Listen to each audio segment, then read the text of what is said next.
Hi, I'm Betsy Scott with the Housing Innovation Alliance. Thanks for joining us for today's live stream on LinkedIn. Today's subject is ESG. We are focusing on creating resilience in homes and communities. I have a few guests with me today that I'll introduce to you in just a moment. As the Alliance, we're very interested in this. ESG measures are becoming more popular from both an investor standpoint and an investor, an industry, and a municipality standpoint. There's a lot of investment in the government level as well as from VCs and others in driving measures in environmental, social, and governance in the housing sector. But it's not very well defined yet. And we like to look at it in terms of building a more resilient business and homes and communities, not just doing the right thing, which is a great thing to do. But we think there are certainly great opportunities for those who strategically plan what they're doing and go to market to help the environment, help their community, and become better businesses. So today I'm going to introduce you to a few folks who are going to help me tell a bit of this story. So welcome, everybody. Thank you. Thanks for joining us today. So Sara Gutterman from Green Builder Media, I'm sure she looks familiar to a lot of you. That is what her home looks like in the background.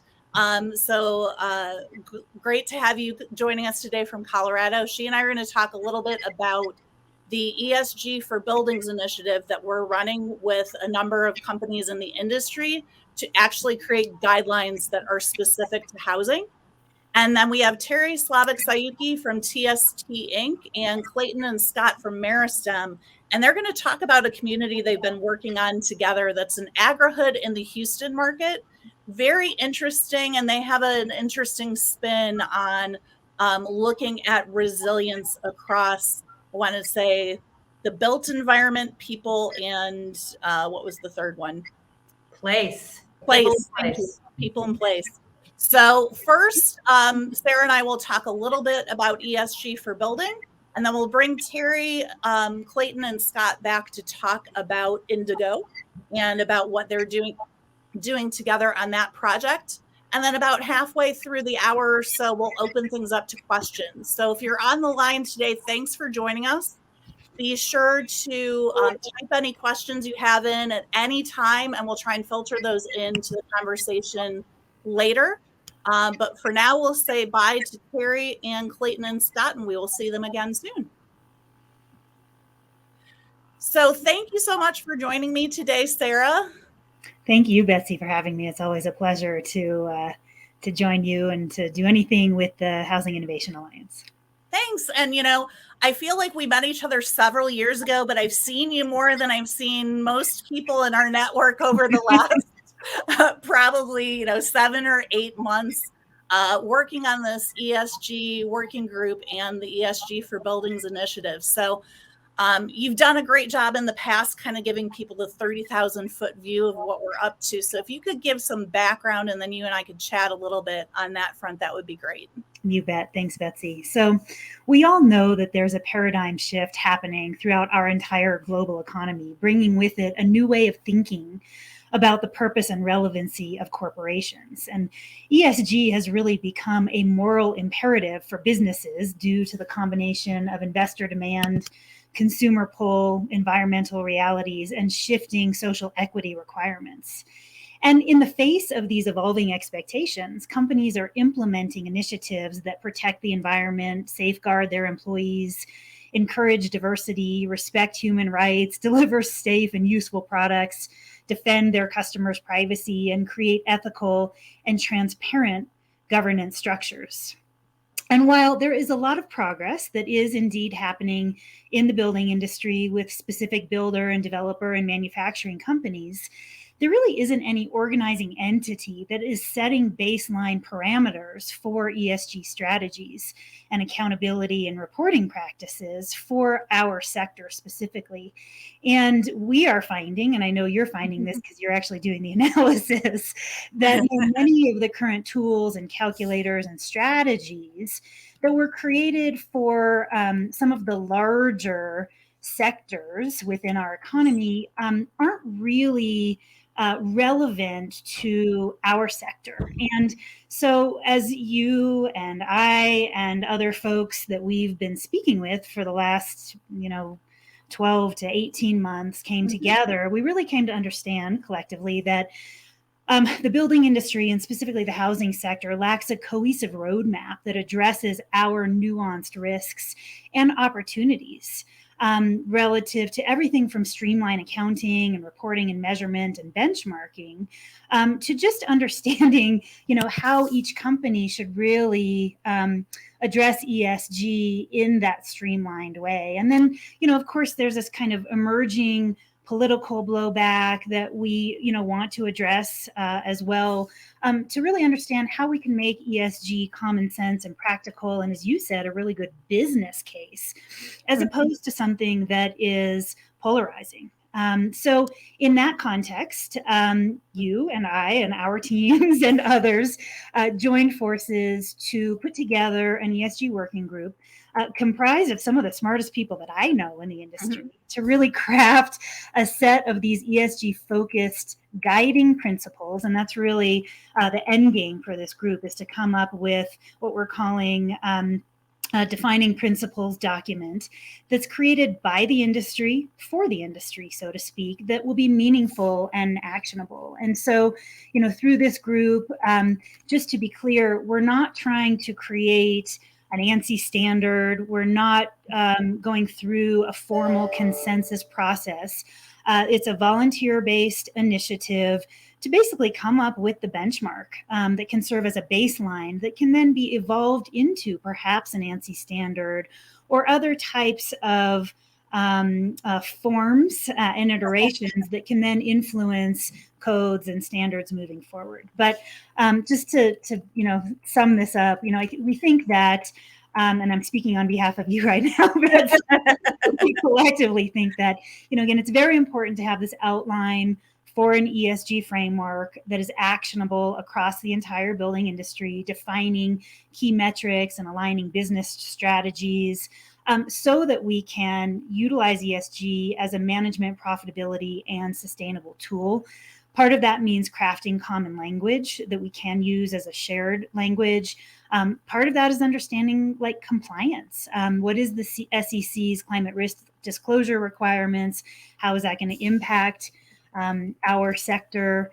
How can we create alignment around building industry specific priorities? And then, how, again, I mentioned this earlier, how can we really highlight opportunities with respect to innovation and ESG? And the reason why we're doing this is, let's be honest, historically, the building industry has not been incredibly progressive. And so we didn't want to just wait for an outside group to kind of bring a framework that wasn't completely relevant to our sector and kind of just slap it onto our processes, because we felt like that would be actually more disruptive than it needed to be. So we wanted to take ownership of the process and bring together this group. We have about 65 people working on it now. We have a very aggressive timeline. We're trying to create our defining principles document by the end of the year. I'm really excited about the group and the progress that we're making. Betsy, I'll stop there. I'm sure you want to fill in and add some detail.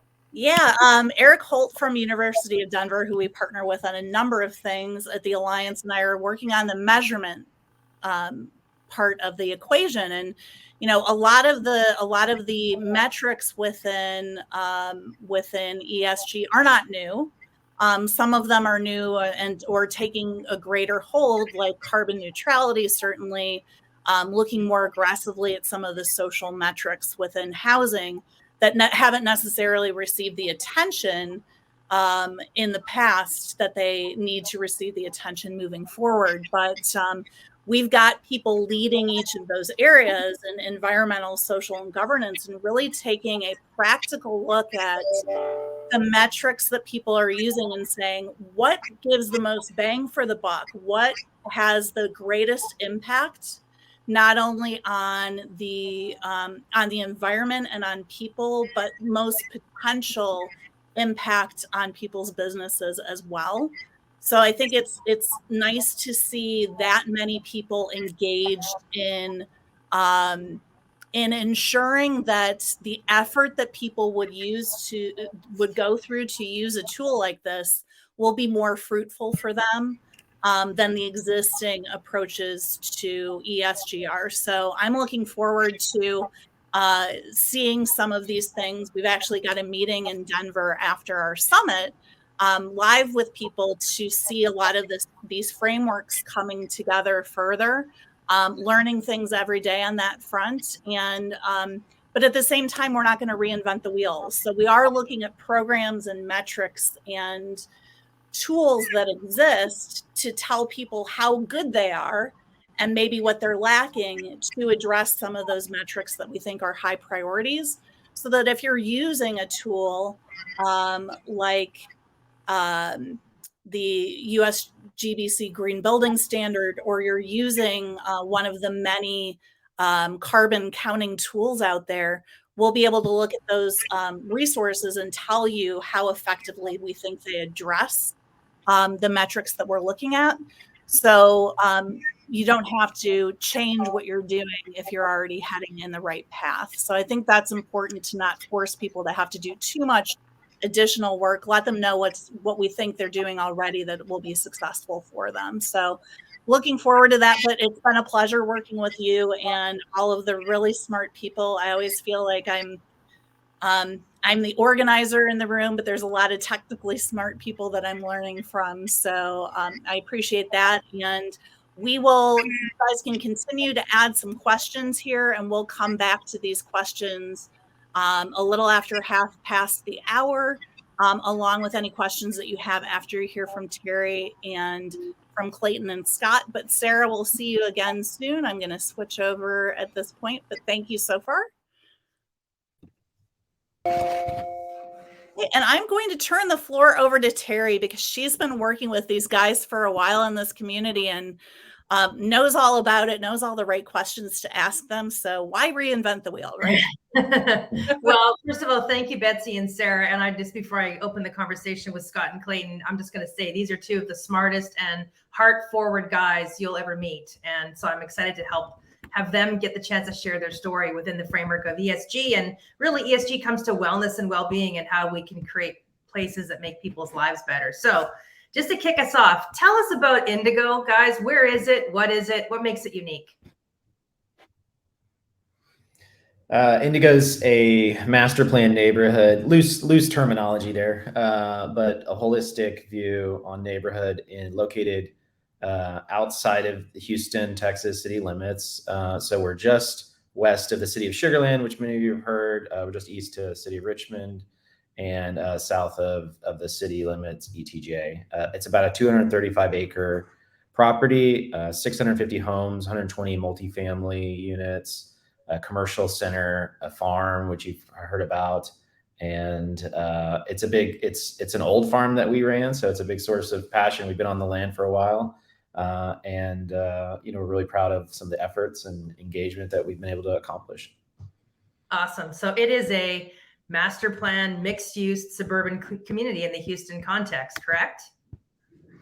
Yeah. And specifically, I would say doing a little bit more of an urban take on the suburbs as well. Great. So what makes it unique, Scott? Well, I think that the urban and the suburbs is one thing. So, that means a little more density than the suburbs, at least in our market, are used to. It means building forms closer to the street. It means really thinking a lot about the right of way, because it is a public space, and how do we design that in a way to encourage people to be there out in those public spaces. But when we formed Meristem Communities, our development company, one of the things we kind of thought there was like, who are we as a business? Who are we as a brand? And then therefore, what are each of our communities going to be? And we were trying to distill down some of these thoughts, because we did this a little bit backwards in that we started with Indigo before we really had a development company, developed. And so we thought about what the community is before we thought about what our development company is. And as we distilled through all of these narratives about Indigo and what we think about urban design and planning, ultimately what we settled on is that we're trying to make places for people. And so that is our tagline at Indigo. And everything we do, no matter how big or how small, is going to really be focused on the human, the actual end user. Not, we have another line that we say that we're building places for people, not for cars, corporations, and capital. Of course, you need all those things to build a neighborhood, but you don't have to build it specifically with only them in mind. And so I would say Indigo really fits into that vein of it's a place for people.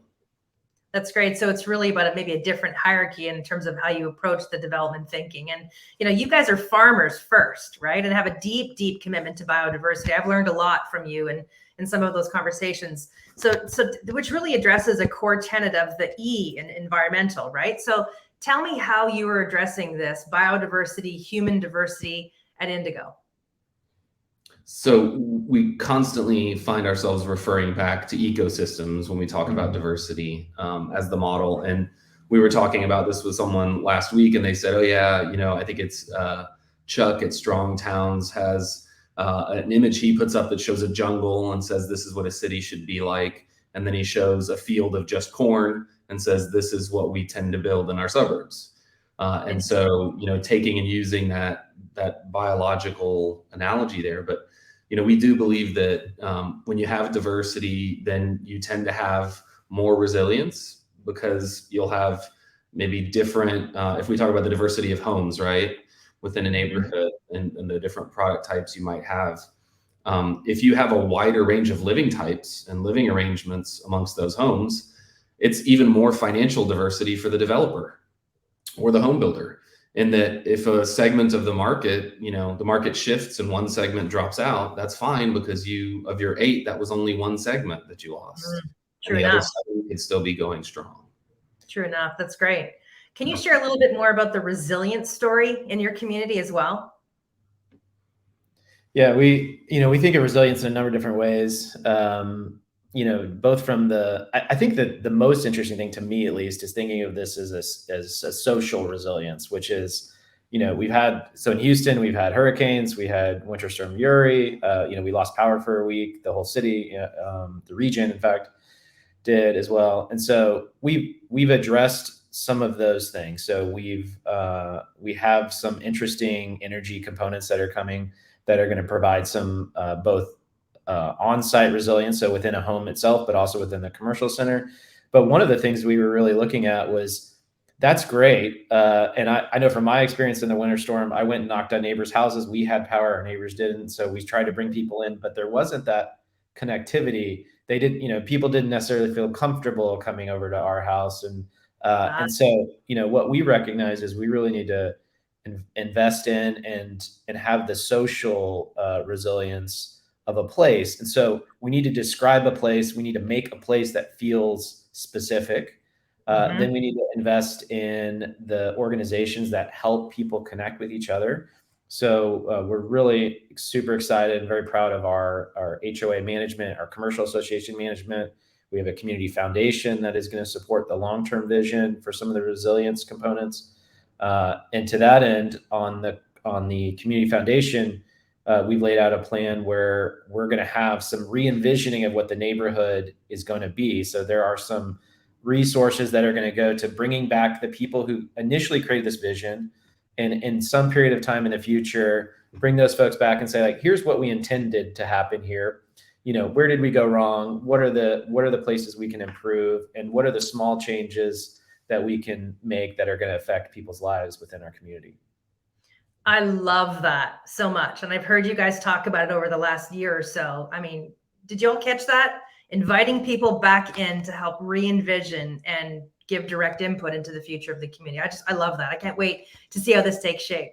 Let's talk about the farm. So this is far more than just a community garden. It's really a significant commitment to agriculture within your community context. So why is that important to you? Well, I think we've taken this viewpoint of complete community. We're really trying to create as complete a community as we can. And again, that's that resilience story. The further you push your electrical systems out of your control, like we do in Texas, the further you push your water supplies out of your control. We're pretty localized with water supplies in Texas, so not as much of an issue there. We have access to lots of water here, so that's not a problem. But if you take your food system and push it really far away, all of a sudden, all it takes is a small disruption to completely disrupt your food system. And so we believe it's really important. It would be unreasonable to expect every developer to set aside enough land to grow all the food for all of the residents of the community.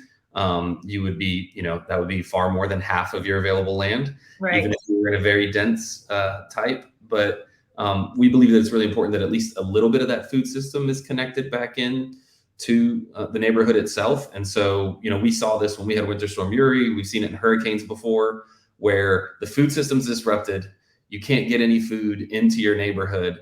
There are farmers nearby. They don't know how to connect with the people in the neighborhood to let them know that they have 6 hours to sell all the frozen chickens in their freezer that's now out of power before they're no good anymore. And we've seen these huge, both people not having the food they want and farmers losing product. And so we think that bringing the farm into the community and actually intertwining it within the community allows for a little bit of that resilience, that sure, in a pinch, we could have all of the food for the whole neighborhood for maybe a week or something like that, if needed. And then the community will have a little more time to adapt to any shocks to the system beyond that. That's great. You guys are both really notorious for using a phrase that suburbia really is still an experiment, right? And it's less than 100 years old. And so I think what you're doing is really showing us some different examples and ways that you're looking at suburban living differently, truly, and more holistically. And I like to use the term kind of blurring the edges of the community of Indigo, right? It's not just about the hard edge and where it stops and starts, but it's about the greater community around it. And so I think to that end, I'd love to hear you explain really, what do you mean when you say we're creating places for people? How does that show up in the way a Meristem community like Indigo would live? It's a great question, Teri. One of the thoughts I really have around it is, when we start with designing for how people are oriented. So walkability is something people talk a lot about. To accomplish that, in my mind, you need to have a place to walk to. You need to have a place in which people feel safe, and it's a invitation for them to walk, and lots of engagement that needs to happen along the way. And then you need to support lots of mobility types. I think that's just one example. I think of this in so many. For a lot of this is really just design standards, and then it's the integration or the lack of disconnect, which you typically see a lot in the suburban context, where you have a place you could walk to, but because of the lack of connection, you can't actually walk there, or it doesn't feel comfortable, right? Yes, you maybe physically can, but maybe not all types of people can. So, we really think about it as an interconnected system, and we need to accomplish that in lots of varying ways. So the pedestrian orientation is important. The design standards, front porches are important. The mixing of housing typologies is really important. So, it is going to be the case that for a lot of people, they're going to walk down our street and not understand what's for sale and for rent. We're vastly a for sale community, but there are going to be rental products dispersed. And that's one of our, visions for a complete community is the lack of separation of housing types that, then create standards around the way people view other people within that community. So that's a perfect transition to the S, right? And ESG, social. And I'm personally really heartened by the fact that I think the S is getting a lot more attention lately. The social drivers of housing really do create how well people live and feel or not. And Sara talked about the paradigm shift that's really underway, at a macro level in our society overall. But let's talk about the S. You touched on it a minute ago, Clayton. So just really, how will you address things like attainable housing? And then secondarily, engagement with the surrounding community. If you want to take that first, perhaps, I'm really interested in hearing about the incremental development of Indigo Commons. So can you touch on both those ideas? Sure. On the attainability front, I would say that we've really focused on being efficient with land. So that's a part of that urban and the suburbs and density. And the suburban Houston is scared of density. And so we just went, with more and more data, and we answered questions, and we were patient as we were going through our entitlement process. We got our minimum lot size from 6,000 square feet down to 2,000. So a significant decrease in the required minimum lot size for our area. And that's really one of the primary ways that we can push the levers towards affordability. We also put our square footage bands, we designed them a little bit lower than most of the other suburban communities because we think there's a huge untapped demand for smaller homes that's not being met in most suburban markets. That there are in fact lots of people who don't need a giant home, but they want to live in the suburbs. They want the school districts. Maybe they want the access to nature. Maybe they have family nearby. And so we think that's another way. And then on the Indigo Commons, which is our mixed use town center in the neighborhood, we also wanted to provide that same resiliency that we were providing on the residential side. And it actually took us a little while to realize that we were kind of almost developing the town center as you would develop any shopping center. And we had a moment where we were like, hey, we got this right on the residential side. We're really confident of that. But why haven't we applied those same principles over here, looking at the town center? And so we're working on finalizing a model, and we'll be launching it here in the next month, actually, where we'll be offering for sale, tenant-owned retail spaces and other small commercial spaces. And we've done the same thing, pull that square footage down. A small mom and pop business does not need a 2,000 square foot, 70 foot deep, white box shell in a strip center most of the time. Usually it makes sense for them to be in a smaller space for most different kinds of retail and other businesses that you'd see in those strip centers.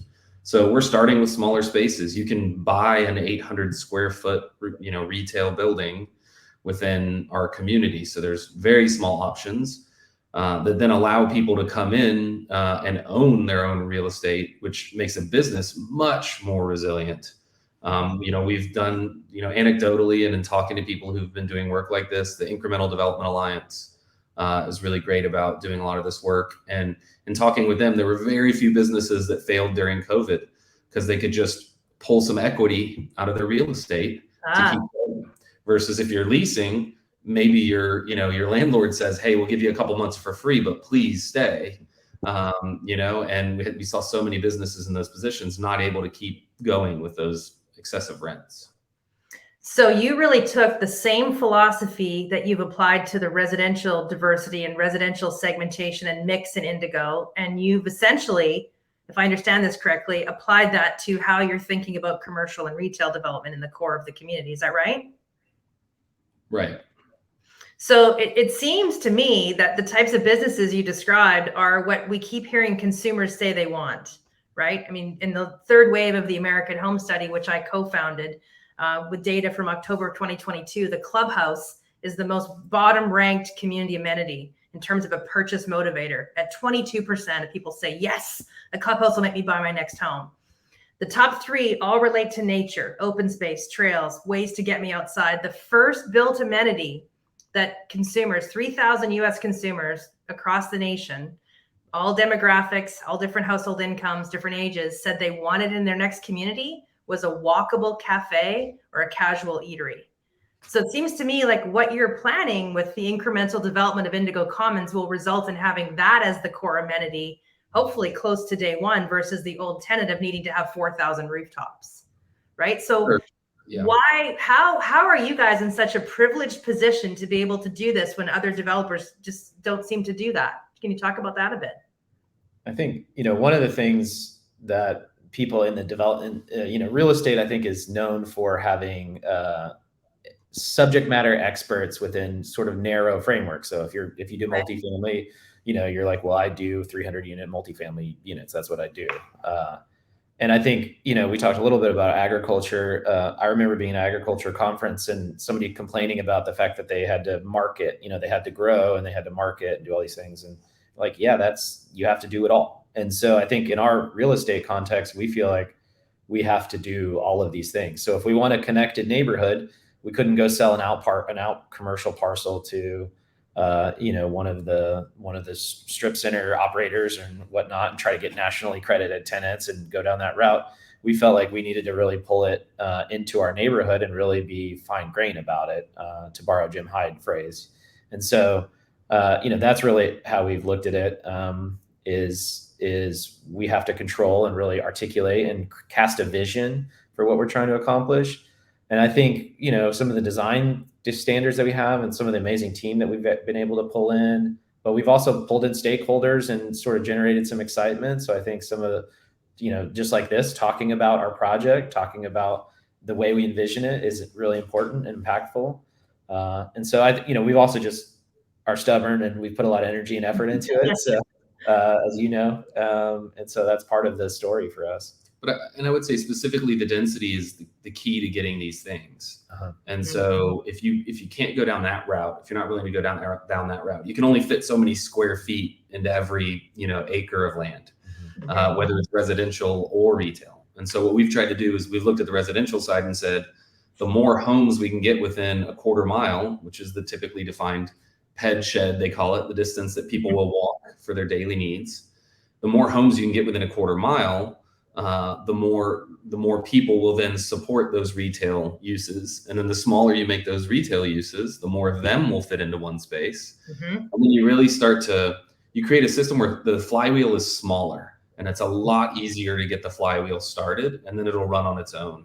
Versus the traditional model of you need 4,000 rooftops before you start putting strip centers in, that's a giant flywheel that you're talking about, because that retail is so disconnected from the residential that people aren't going to go there as much. And what's the difference between going to the nail salon in my neighborhood versus the one another half mile down the street? If I have to get in my car for both, you're talking about a 45-second difference in travel time. Well, then I'm going to choose that further one away because I get a free glass of wine when I get my nails done, and so I think that, this walking connection really provides a stronger relationship between the retail and the residents.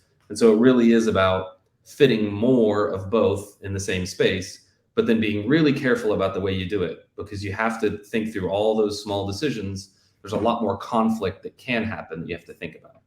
I love the smaller flywheel analogy, Scott, because when you step back for a moment and think about a planned community delivering 4,000 homes, that's one or two real estate cycles within that 4,000 homes life cycle, or life of project, as we usually use that language to describe. A lot of things can happen that can then take you as the developer's eye off creating that complete community during that cycle, if you're really just focused on plowing through at that massive scale. It's very interesting. Let's pivot to governance, to G for a minute. You talked about it a moment ago, but I'm really curious to have you explain and share with the audience today other ways you plan to encourage homeowner engagement in the community, even as it relates to future amenity planning and so on. If you can talk a little bit more on that, that'd be great. One of the more interesting thing is, we believe people should have choices. And so just like we have young children, we don't give all of the choices, but you're like, you can have this choice or this choice, which is a form of choice, right? So in our amenity conversation, we have some really interesting, but very connected to the directly adjacent homes types, linear parks. And so there's going to be an amenity sort of center. And so one of them might be themed around nature. One of them might be themed around sort of a culinary experience, especially as you connect the farm. And so one of the thoughts we really are going to engage on is once, and really the way the real estate happens too, is like, we need to finish out from a production standpoint, the homes in that area before we're able to put in some of the amenities, just based on the logistical and constructability issues there. So, we're going to offer a sort of A/B choice to the residents within that direct neighborhood, and say, we're happy to put in either of these two options. How do you want to engage on this? And hopefully, we have a lot of interesting conversations and sort of learn more, and then that we're going to apply those learnings to different sections down the road, right? And also hopefully have some of those choices. Again, I think there's a natural fear that happens from a development side on just getting in the weeds, so to speak, on some of these issues. And we understand you can lose a lot of time on these, but I think it's going to lead to a more resilient, a more interesting, more fine-grained community. And so we're excited about those opportunities. And I would say on the governance front, we're probably not going to live in this neighborhood. Yeah. Right. So we shouldn't be the people who are making the decisions long-term about what this neighborhood is. Yes, we're creating a vision. We're selling that vision to a certain group of people, but that group of people then needs to be able to drive the ship themselves. And so that's why we've stripped as much as we can out of the homeowners association rules, out of the commercial association rules. We're doing this Reimagine Indigo thing where every couple of years we bring consultants back to look at the neighborhood again.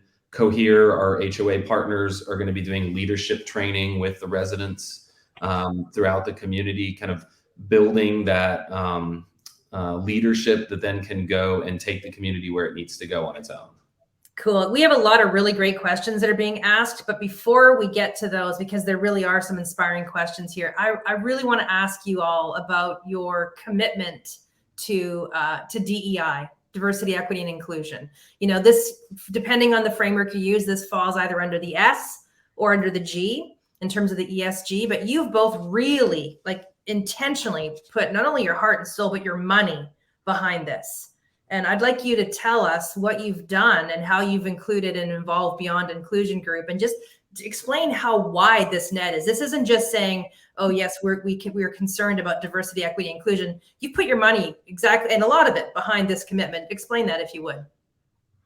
So we recognize that real estate has been one of the primary ways that structural racism has been supported and allowed to continue existing. And I think like ULI has put out some statements in the past 5 or 6 years kind of stating the same thing. Like, we have to look internally and see what real estate has done. So we have redlining, even today, the interest deduction, very much leads to unequal benefits by race, amongst other categories as well. And so we said, okay, well, we know this is a problem, so how are we going to address it? So the first thing we had to do was find a DEI consultant who could take Clayton and I through a DEI leadership program. So we found Beyond Inclusion, and Maria's leading us through that program as well. And then we said, okay, well, we have a design team who's helping us design the built environment. Certainly there are plenty of ways that we could be supporting structural racism there that we don't want to. So Maria said, let's take the consulting team through a lighter version of this leadership program. And then we also know that even, one of the big pinch points where people can be excluded is in the actual home sales process. Mm-hmm. And so we're having each of our builders sales teams go through a training specific to this. It's amazing. And then even beyond that, we're talking with another consultant about building out a structural equity program, looking at the entirety of Indigo and what are all the different ways, identifying any way we could be supporting structural racism or classism, gender equality issues, all of those things, and finding a way that we can make sure that we're heading in the right direction. And we really are, we're not just building a place for, different family formations, for different home sizes. Like, it's really for everyone. Right. Everyone can have a space here. Not everyone will want to, and we understand that, and that's okay. But you can. Yeah. So in addition to the two of you, it's 10 people you guys are funding DEI training for. And it's not just a day, it's a significant chunk of time over a number of months, which will make everyone on that team a better person. It's fantastic. Well, I could talk to you all about the lens of ESG and Indigo for the next 2 days. I think we know that.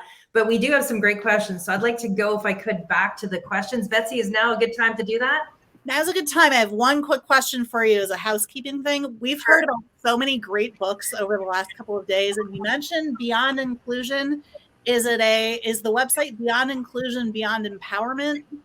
There's a book and there's training. No, it's Maria Velasco, and she's based in Denver. Beyond Inclusion Inc. Yeah, the consulting company is called Beyond Inclusion Group, is her business. Okay. Yeah. Just because I want to make sure I put that into the chat in case anyone wants to take a look there as well. So go for it, Teri.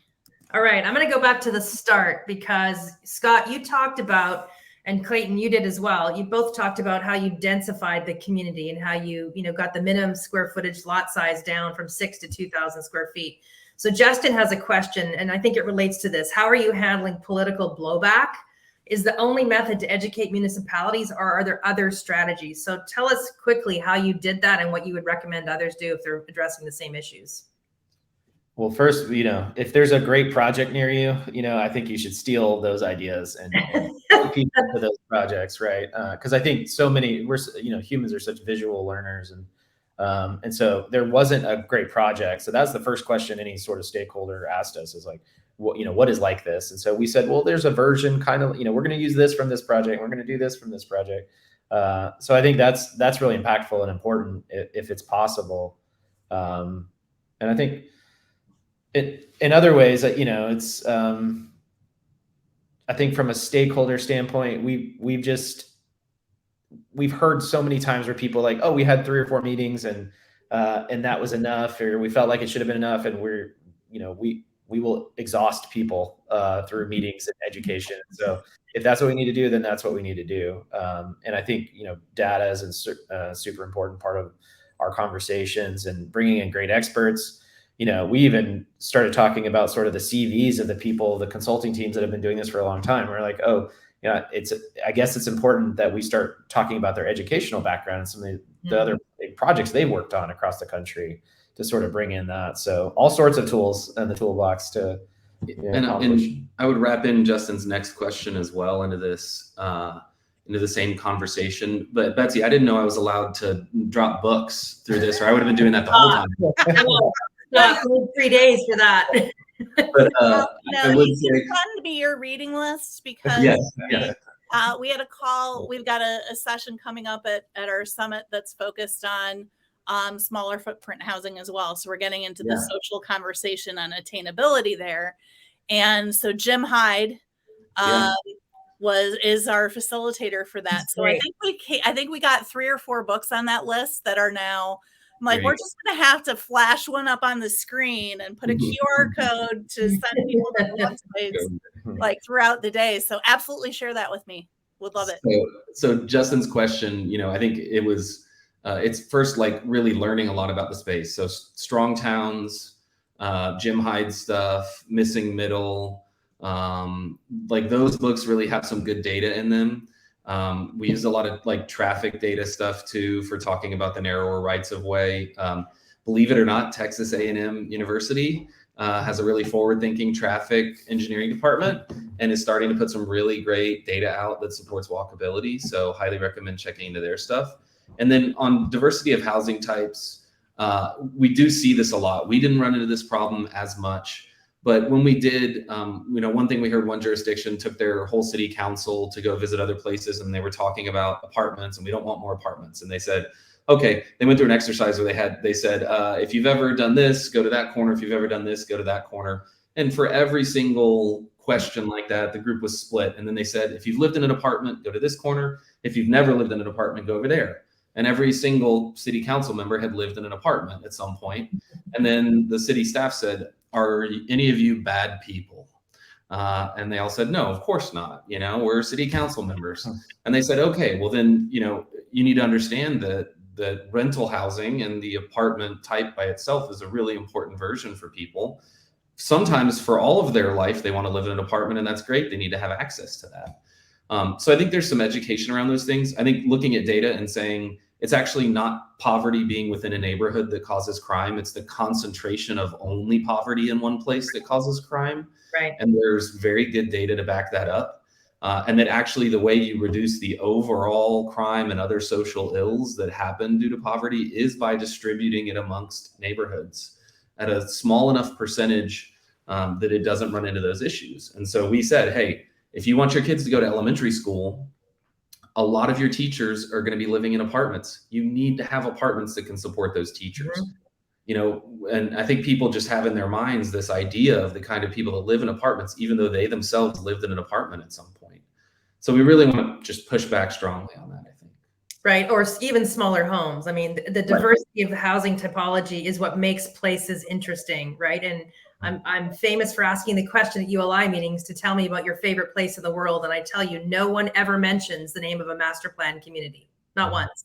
They mentioned Barcelona. Sometimes they mentioned Charleston. They mentioned great fine-grained cities all over the world, mostly in different countries, where all that diversity is right there in your face to be discovered and to be enjoyed. And that's really what people want. So I think we need to kind of get out of our own way and realize, especially with the bar build generations now, the old aging boomers and the Gen Z coming up behind the millennials, things are different. There is a paradigm shift. So I love that analogy. One thing I also want to remember to mention in context to Justin's first question, you actually designed graphics to demonstrate to your jurisdiction that the fire trucks they said wouldn't fit on the roads would fit on the road. You designed graphics with actual real sized fire trucks in these renderings to demonstrate that it would work, and to demonstrate ladder pulls and hose pulls. I mean, you really showed them, hey, this will work, guys. We're okay.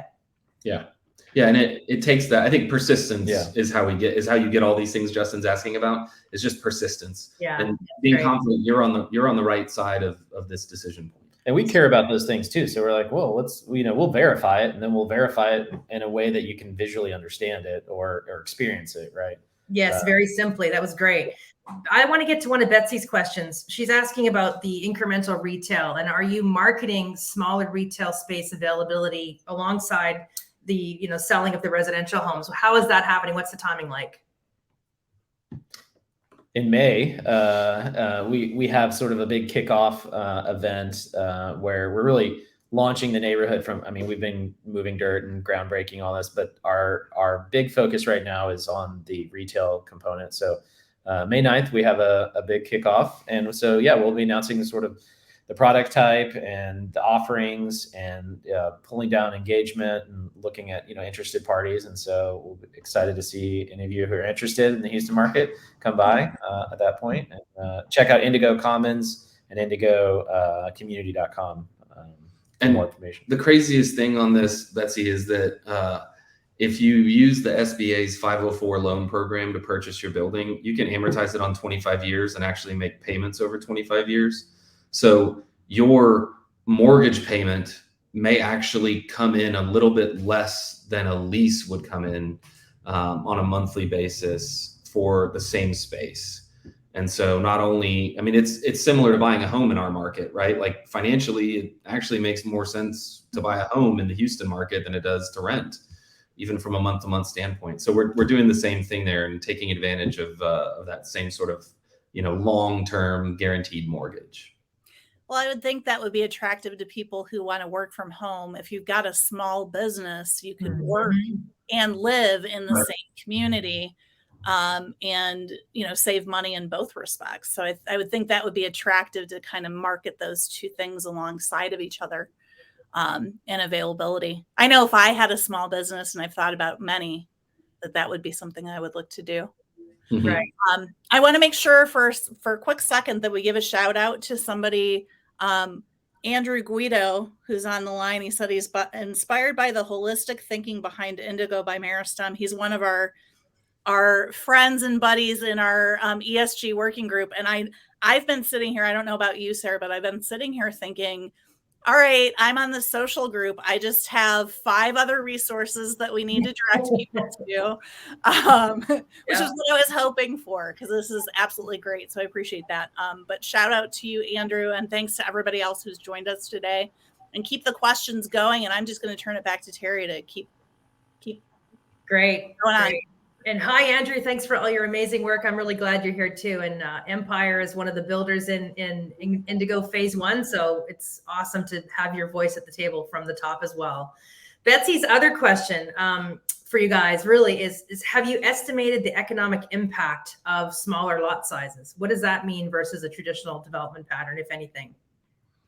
We were in a room full of developers, and I think it was actually at ULI fall meeting, and I brought up our per front foot numbers on a couple of our cottages, which are 2,100 square foot lots, but they're detached from right of way. So you might have 2 or 3 of those deep from the right of way. So I shared some of our per front foot numbers for the lots that we're getting as builders, and there was an audible reaction within the room for that. So what I would say is, yes, like absolutely, most of these decision points that are leading towards resilience are also leading towards financial resilience. Sometimes that means more dollars in. Sometimes it means less dollars out. Mm-hmm. Sometimes it means less risk that dollars are going to go out. But I would say that most of these decision points are about creating more resilient space. again, if you go back and look at the Strong Towns argument, every front foot that I build along a right of way, I have to put the pavement in front of that home. I have to put in water, sewer, and drainage. And so the more homes I can fit per front foot, well, let me say the more tax assessed value I can put per front foot, the more money there is to pay for those. In Texas, we have municipal utility districts. We're using one to develop Indigo. So for us, it actually makes our model more financially resilient, and that we'll be able to recover more of those costs once we've proven the tax assessed value on the ground. So absolutely smaller, but specifically more narrow. And then we would also say that it is uncomfortable to get narrow if you are front loaded. And so that's where alleys can also come in. And I think having an alley and a public street allows you to even narrow those lots a little bit more. Now you're putting in more pavement, yes, when you do that. So your costs go up a little bit. But as we've modeled the assessed values on the smaller product, there's a very strong case for doing it. But I think, again, the temptation for a lot of developers is going to be to just do a ton of really tiny lots next to each other and jam as many as they can in, have their engineers do their land planning and just jam as many lots in as you can. So I understand municipalities being resistant to that idea. So we went and said, well, here's what we're thinking about doing. Here's the mix that we're looking at. Yeah, we have some 3,400 square foot homes here that are on a 12,000 square foot lot. But we also have a lot of these smaller units. And what we found in the end was just getting the municipality happy with it. And then they gave us a ton of freedom, not actually as much control as we even expected. Right. Well, I think they also, just in conversation with you, really see the benefit of what you're doing within the overall greater community. I mean, you're creating value for them, probably the most value in that jurisdiction that's ever been seen at this point, correct?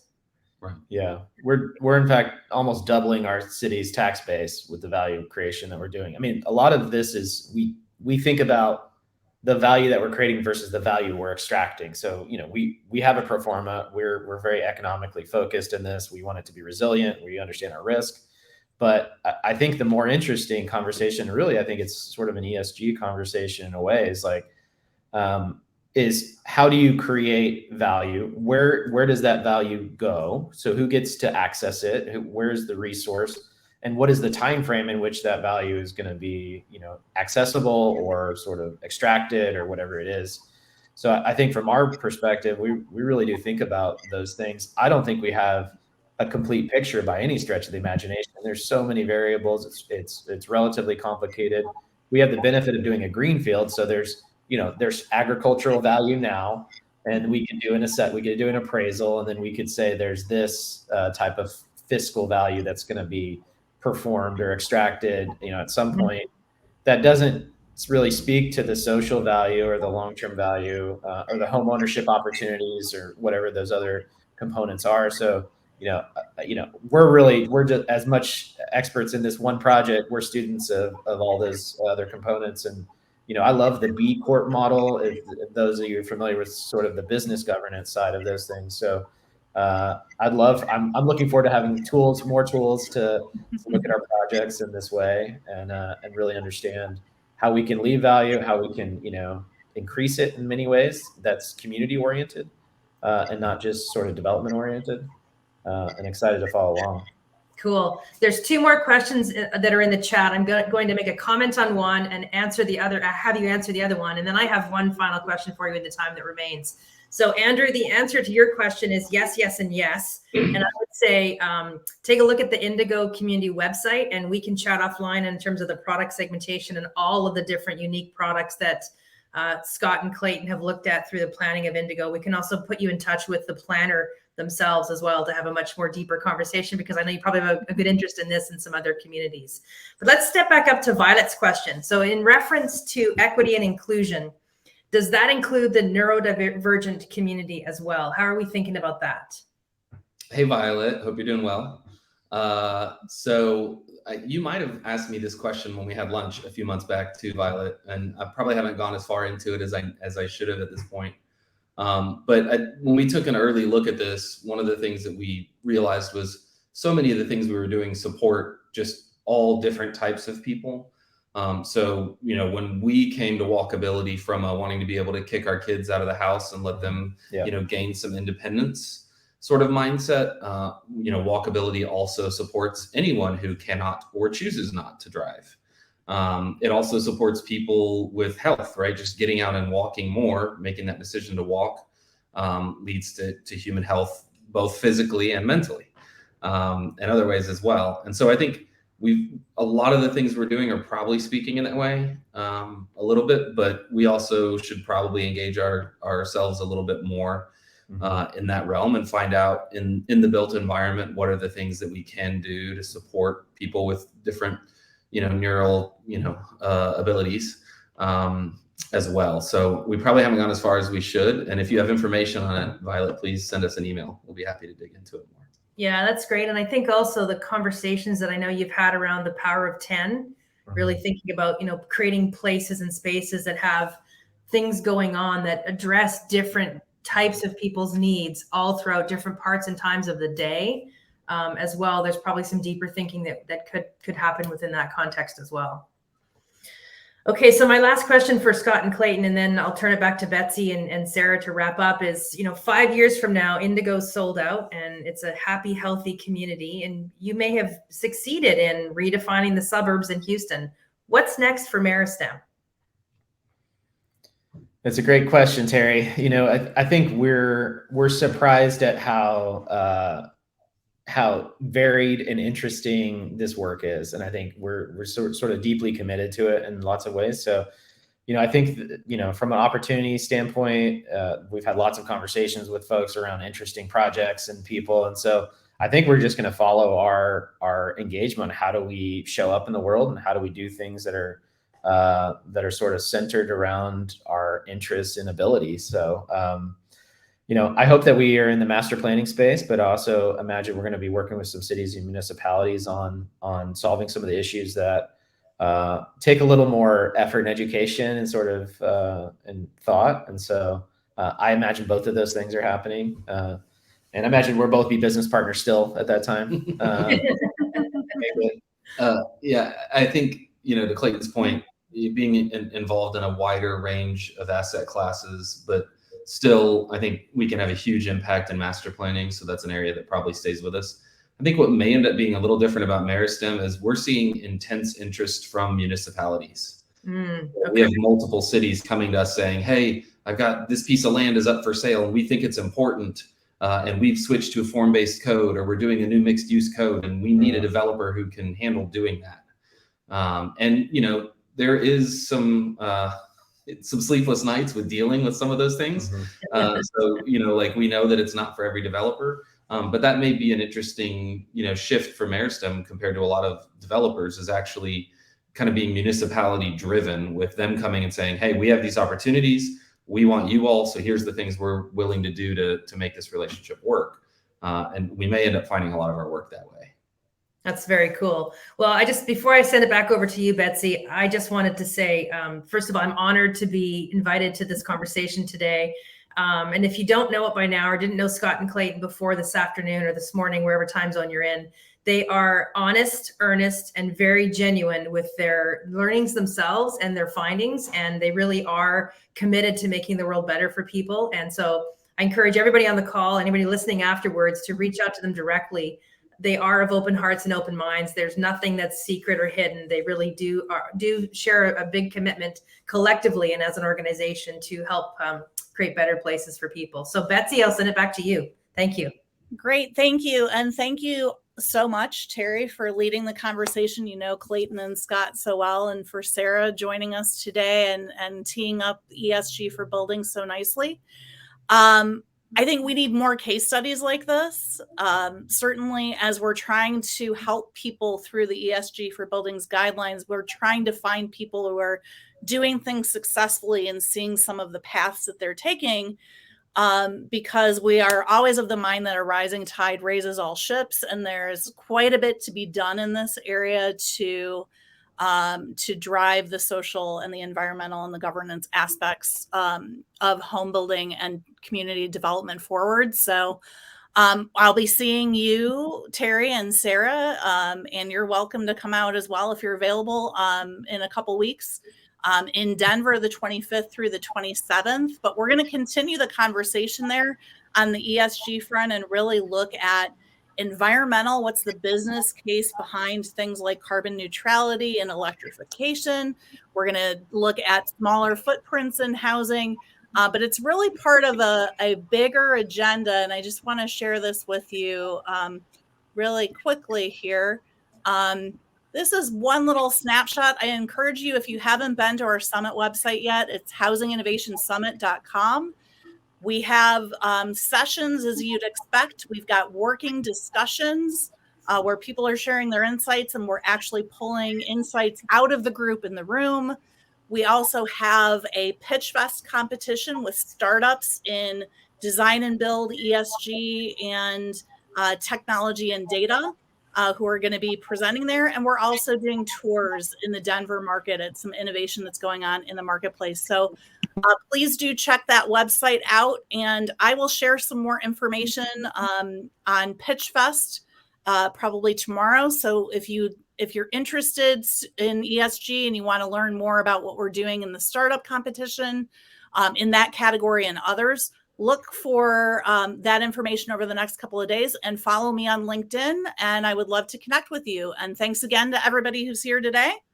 And it is exactly 3 o'clock Eastern time. So we're going to say bye-bye, and we hopefully will see you again soon. Thanks so much. Thank you. Thank you. Thank you. All right. Bye.